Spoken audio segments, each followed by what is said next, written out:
So Troy, why M-scale?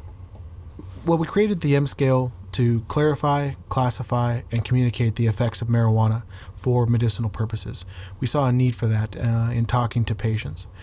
We saw patients having difficulty describing what they needed out of their medicine to their physicians, and we saw physicians apprehensive, I guess might be a good word, to engage patients around this topic, partly because they speak different languages. A lot of cannabis users often come from a lexicon that includes a lot of street terms, and just simply because physicians exist in that professional environment with them and their staff, they can't get into that. They can't really use those words, nor do they really want to. They're physicians.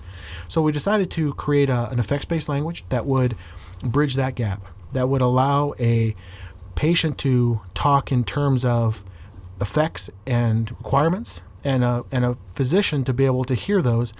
And even though a physician may not necessarily be what they think an expert is in cannabis as a medicine, they actually are.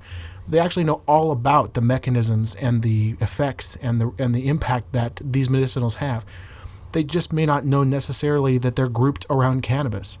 So the idea is to basically invoke the expert that exists in physicians onto a patient who is including cannabis as a medicine within their health program. So M-scale is a language.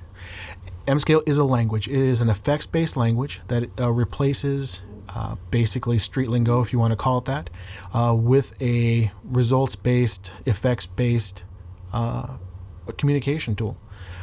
We're not trying to replace the lexicon. What we're trying to do is enhance it, and we're trying to do it in a way that doctors can engage and oversee.